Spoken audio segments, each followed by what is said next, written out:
Hello guys, सभी का स्वागत है मेरे चैनल पर। तो गाइस, देखिए मेरी फर्स्ट वीडियो है, तो अगर आप सपोर्ट करते हैं तो मैं और भी वीडियोस इसके लेकर आऊँगी। बिकॉज अगर आप सपोर्ट ही नहीं करोगे तो मैं कैसे लेकर आऊँगी। तो आज हम समझेंगे बैंक बैंक अकाउंट के बारे में, चेक्स के बारे में, लोन के बारे में और केवाईसी के बारे में। ठीक है, ये इंपॉर्टेंट टॉपिक्स थे हमारे, जो हमारे पेपर में आते हैं। ठीक है, जो एमडीसी कॉमर्स जिस जिसके पास है सबको पता होगा। तो भाई चलते हैं नेक्स्ट पेज पे। ठीक है। अ, ठीक है, तो अब हमारा नेक्स्ट पेज, इसमें हम समझेंगे आज। ठीक है, तो भाई हमारा जो टॉपिक है वो आज का है एमडीसी कॉमर्स। तो कमेंट में लिख के बताओ कि भाई ये किस चीज़ का टॉपिक आया हुआ है पेपर में। ठीक है ना, क्योंकि भाई मुझे पता है बैंक सॉरी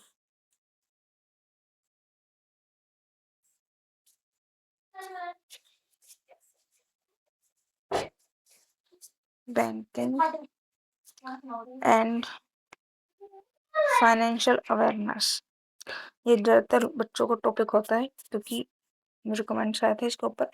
मैंने आपको बता दिया है। ठीक है, तो उसको समझना है आप सभी को।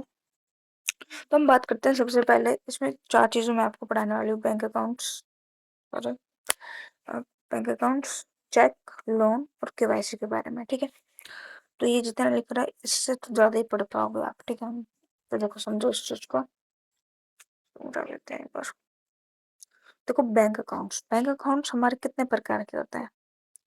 आपको पता होगा कि बैंक अकाउंट्स बहुत प्रकार के होते हैं, लेकिन हम मेजरली कितने पढ़ते हैं भाई? चार हमें पढ़ने हैं। ठीक है, तो सबसे पहले हमारा जो आ जाता है आपका सेविंग अकाउंट। ठीक है, ठीक है।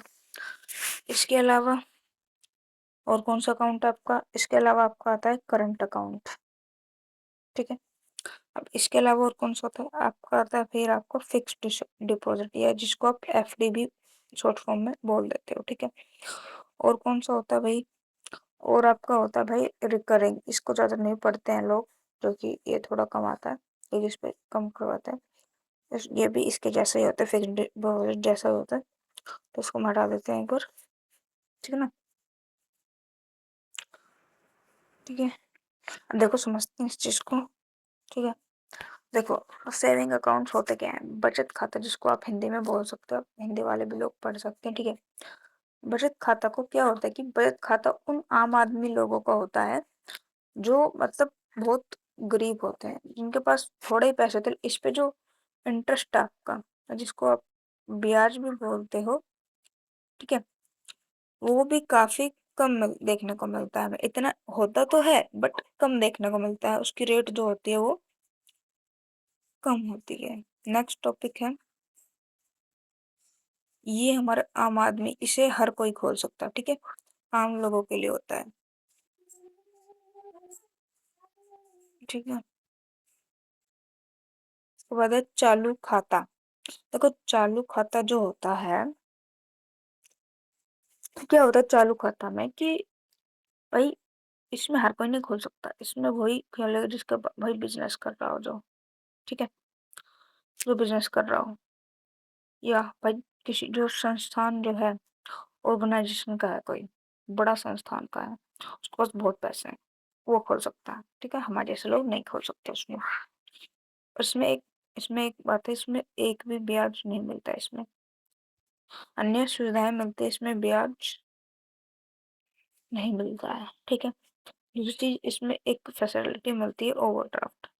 मान लीजिए आप बहुत बड़े ऑर्गेनाइजेशन के हैं, सीईओ वगैरह हैं, तो आपके पास बहुत सारा पैसा है। ठीक है, बट जब बात आती है कि कितने पैसे रखने चाहिए, देखो दोस्त, इसमें कोई लिमिट नहीं होती। बहुत पैसा होता है इनके पास, 40-50 लाख। अगर मान लो इनका इनके बैंक में हमेशा 10 लाख रहते हैं, तो इनको वो 50-60 लाख दे देते हैं ऐसे ही। ठीक है ना, जिससे इनको फैसिलिटीज मिल सकती हैं, बट इनको अपना ये मेंटेन करके रखना है। इसके बाद है फिक्स डिपॉजिट।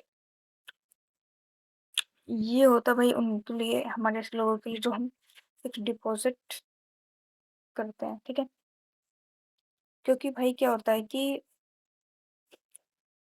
हम इतने पैसे जमा नहीं कर सकते हैं, लेकिन कुछ तो जमा कर ही सकते हैं, ठीक है। तो इसके लिए यहाँ पे क्या होता है कि फिक्स्ड डिपॉजिट बहुत इंपॉर्टेंट रोल प्ले करता है, ठीक है। इसके अलावा, ठीक है, इसके अलावा आपका आता है यहाँ पे रिकरिंग डिपॉजिट, ये भी इसके जैसा ही भाई होता है उसका, ठीक है। इसमें असल में होता ये है कि आप इसमें 1000 रुपये प्रति महीना लगा सकते हो। अब फिक्स डिपॉजिट में तो फिक्स होता है कि भाई इतने महीने तक या 1 साल तक आप ले सकते हैं, ठीक है। इसमें आप 1000 रुपये महीना से लगाना शुरू कर सकते हैं और अपने खाते में जमा कर सकते हैं, ठीक है। अच्छा खासा मिल जाता है आपको इंटरेस्ट भी। नेक्स्ट है आपका केवाईसी। केवाईसी आपने कभी करवाई होगी जिंदगी में तो बताना मेरे को, ठीक है। नो योर कस्टमर्स, इसकी फुल फॉर्म याद कर लीजिए, इम्पोर्टेंट है, ठीक है। हर बार नहीं पूछी जाएगी, हर बार नहीं बता सकता हम, ठीक है। नो योर कस्टमर्स, अपने ग्राहकों को पहचाने, कि बहुत ग्राहक होते हैं। केवाईसी क्या होता है, केवाईसी के अंदर दोबारा से आपको डॉक्यूमेंट जमा कराने होते हैं, जिससे धोखाधड़ी से बचा जा सकता है, ठीक है। आपको फैसिलिटी अच्छा मिल सकती है, ठीक है। नेक्स्ट आपका चेक। चेक के लिए ये लंबी वीडियो हो गई है। आप एक काम करना, कमेंट करना मुझे, मैं इसकी भी जो है नई तरीके से सीरियस लेकर आऊँ, क्योंकि टाइम ज़्यादा हो गया है तो मेरे पास इतना टाइम है नहीं। तो चेक में हम 3 पॉइंट पढ़ने वाले हैं, बहुत इंपॉर्टेंट है, यहीं से क्वेश्चन आएगा। तो भाई पार्ट 2 के लिए कमेंट करो भर भर के, ठीक है ना। अगर आपका एक कमेंट से अगर वीडियो बनती है तो प्लीज़ ऐसा करिए, ठीक है ना। और सब्सक्राइब भी कर दीजिए भाई लोग, ठीक है ना। बहुत मुश्किल से बनाया हूँ वीडियो, ठीक है। बाकी अगर किसी को कोई दिक्कत है तो टेलीग्राम पे मेरी आईडी है एक, बता देती हूँ मैं आपको, स्टडी विद खुशी, इस ग्रुप को ज्वाइन कर लीजिए, टेलीग्राम पे है ये। या अगर ये नहीं मिलता है तो एक और है, खुशी सरवैया, बस इतना डालोगे आ जाएगा, ठीक है। तो आई होप समझ में आया होगा, तो चीज़ें बेहतर हुई हैं, ठीक है। धन्यवाद।